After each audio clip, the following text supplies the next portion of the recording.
Altså, hvad er det tidligste, du sådan kan huske? Vi er i Afghanistan, i Kabul. Mit våben er mit hår, så ingen andre kan gøre det ligesom hende.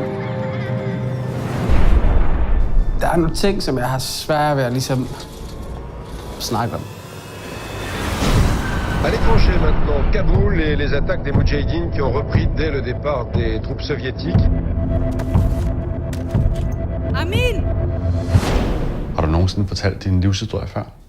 Nej. Vi flygtede til Moskva. Der er rigtig meget kriminalitet, og der er politiet, kan man overhovedet ikke stole på. Og hvad er planen? Vi flygter med menneskesmugler. Jeg har vildt dårligt samvittighed, at min bror han bliver tilbage. De der menneskesmuglere, de er bare nogle møgsvin. Amin? Kujosti. Har du fortalt Kasper nogle af de her historier overhovedet? Nej. У тебя нет семьи. Знаем, что вы здесь. Открывайте.